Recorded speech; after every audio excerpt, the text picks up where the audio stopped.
अकबर बीरबल की कहानी जोरू का गुलाम। हेलो मेरे प्यारे प्यारे दोस्तों, कैसे हो आप सब। आज मैं आप सबको अकबर बीरबल की कहानी जोरू का गुलाम सुनाती हूँ, तो चलिए शुरू करते हैं। आगे बढ़ने से पहले मैं चयनिका पांडे आप सभी से रिक्वेस्ट करती हूँ कि हमारे इस चैनल को सब्सक्राइब जरूर करें और बगल वाले बेल आइकॉन को जरूर दबा दें ताकि आने वाले इस तरह के हर एक वीडियो के नोटिफिकेशन आपको प्राप्त हो सके। एक बार की बात है, राजा अकबर व बीरबल दरबार में बैठे कुछ अहम मामलों पर चर्चा कर रहे थे। तभी बीरबल ने अकबर से कहा, मुझे लगता है कि ज्यादातर पुरुष जोरू के गुलाम होते हैं और अपनी पत्नियों से डर कर रहते हैं। बीरबल की यह बात राजा को बिल्कुल भी पसंद न आई। उन्होंने इस बात का विरोध किया। इस पर बीरबल भी अपनी बात मनवाने पर अड़ गए। उन्होंने राजा से कहा कि वे अपनी बात को सिद्ध कर सकते हैं, मगर इसके लिए राजा को प्रजा के बीच एक आदेश जारी करवाना होगा।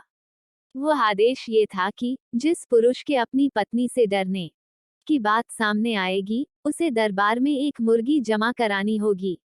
राजा बीरबल की इस बात पर तैयार हो गए। अगले ही दिन प्रजा के बीच आदेश कराया गया कि अगर यह बात सिद्ध हो जाती है कि कोई पुरुष अपनी पत्नी से डरता है, तो उसे दरबार में आकर बीरबल के पास एक मुर्गी जमा करवानी होगी।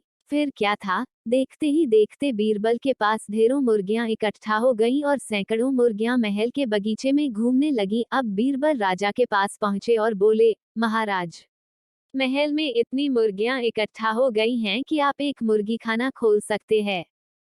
इसलिए अब आप इस आदेश को वापस ले सकते हैं। मगर महाराज ने इस बात को गंभीरता से नहीं लिया और महल में मुर्गियों की संख्या धीरे धीरे और भी ज्यादा बढ़ने लगी। इतनी अधिक मुर्गियां महल में जमा हो जाने के बाद भी जब राजा अकबर बीरबल की बात से सहमत नहीं हुए, तो बीरबल ने अपनी बात सिद्ध करने के लिए एक नया उपाय निकाला।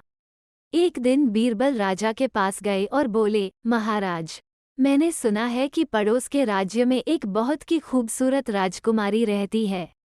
अगर आप चाहें तो क्या मैं आपका रिश्ता वहां पक्का कराऊं? ये सुनते ही राजा चौंक उठे और बोले, बीरबल, तुम ये कैसी बातें कर रहे हो? महल में पहले से ही 2 महारानियां मौजूद हैं। अगर उन्हें इस बात की भनक भी लगी तो मेरी खैर नहीं होगी।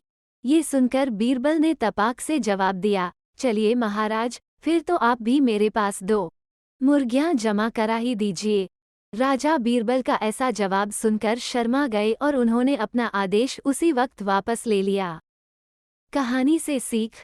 अकबर बीरबल की इस कहानी से हमें ये शिक्षा मिलती है कि बातों की चतुराई से हम किसी भी बात को मनवा सकते हैं।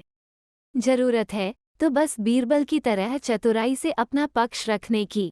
प्लीज़ दोस्तों, आप सब कमेंट कर जरूर बताएं कि आपको ये स्टोरी कैसी लगी।